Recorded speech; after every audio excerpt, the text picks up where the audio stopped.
કે બધા જેટલા જેની પાસે શક્તિ હશે, પૈસા હશે ને એ જ રાજા કહેવાશે, પૈસા હશે એ જ સંત કહેવાશે, પૈસા હશે એ જ શેઠ કહેવાશે, પૈસા હશે એ જ શ્રેષ્ઠ કહેવાશે, પૈસા હશે એ જ સારો વક્તા બનશે. પૈસા જેની પાસે નહીં હોય ને એને ગમે એટલું જ્ઞાન હશે ને કોઈ બોલાવશે નહીં. બધાનું મૂળ પૈસો થઈ જશે. પૈસા વગરનો માણસનું કોઈ ઇજ્જત થશે. ગમે એટલો જ્ઞાની હોય, ગમે એટલો શક્તિ સંપન્ન હોય, ગમે એટલો બુદ્ધિશાળી હોય, જો પૈસા ન હોય તો કોઈ એની પૂજા કરશે. કળિયુગનું લક્ષણ બતાવ્યું છે. દૂરના તીર્થો બધાને નજીક બહુ ગમશે. પોતાના ઘરની બાજુમાં, પોતાના ગામમાં જે તીર્થ હશે ને ત્યાં નહીં જાય, પણ દૂર દૂરના તીર્થોમાં બધા ફરવા જશે. બહુ બધું બતાવ્યું છે કળિયુગના લક્ષણમાં. પરે સુમૈત્રી સ્વજને સુવૈરવ પશ્યંતુ લોકા કલિ કૌતુકાની. સ્વજનની હારે ઝઘડા હશે અને પરજન સાથે મૈત્રી હશે.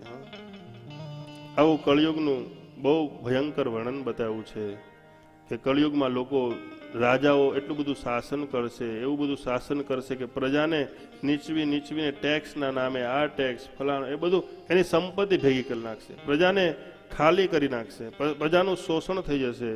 અને નિત્ય પ્રલય, નૈમિતિક પ્રલય, આત્યંતિક પ્રલય, આ જે 4 પ્રકારના પ્રલય થતા હતા એમાંનો આ બધા જ્યારે શોષણ થશે, જ્યારે પ્રલયનો કાળ આવશે ત્યારે આ સૂર્ય 7 સ્વરૂપમાં આવે, એટલા બધા અગ્નિ પ્રગટ કરશે કે પૃથ્વી ઉપર રહેલા બધું જ સુકાઈ જશે. લીલા ઝાડ પણ સુકાઈ જશે, સમુદ્ર પણ સુકાઈ જશે, મનુષ્ય પણ એમાંથી બળીને રાખ થઈ જશે, પૃથ્વીની નીચેથી પણ આગ નીકળશે.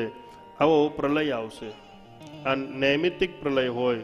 એક બ્રહ્મ પ્રલય આવે અને એ પૃથ્વી આખી બ્રહ્મમાં પાછી બળી જશે. આ આગળ કળિયુગનું આવું બધું વર્ણન બતાવ્યું છે કે માણસ પોતાના કર્મ પ્રમાણે જ્યારે પાછું ભગવાન જ્યારે સર્જન કરશે ને ત્યારે પાછા પોતાના કર્મ પ્રમાણે ધર્મ ગ્રહણ કરશે, શરીર ગ્રહણ કરશે. એટલે માણસે હંમેશા પોતાના કર્મ સારા કરવા જોઈએ. જેને મોક્ષ જોતો હોય, જેને શાંતિ જોતી હોય, જેને સ્વર્ગ જોતું હોય, જેને ભગવાનનું ધામ જોતું હોય, એને નિષ્કામ કર્મ કરવું જોઈએ. કર્મ કરવામાં પછી એની ફળની આશા રાખવી જોઈએ નહીં, ફળ છોડી દેવું જોઈએ. અને એ જ આ ધામમાં થઈ રહ્યું છે. કોઈ ફળની આશા રાખ્યા વગર અહીંયા બધાની સેવા થાય છે, બધાને બ્રહ્મભોજન થાય છે, બધાને ભૂખ સદાવ્રત ચાલે છે.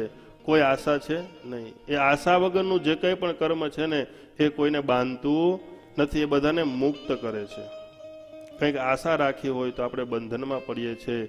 મન એવ મનુષ્ય આરામ કારણમ બંધન મોક્ષયો હો. માણસને બંધન કોણ આપે ને માણસને મોક્ષ કોણ આપે? માણસનું મન છે ને એ જ માણસને બંધનમાં નાખે છે, અને માણસનું મન છે ને એ જ માણસને મોક્ષ આપે છે.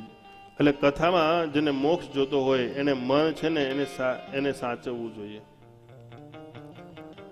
એટલે કીધું કે જે ચાવીથી તાળું ખુલે ને એ જ ચાવીથી તાળું પાછું બંધ પણ થઈ જાય.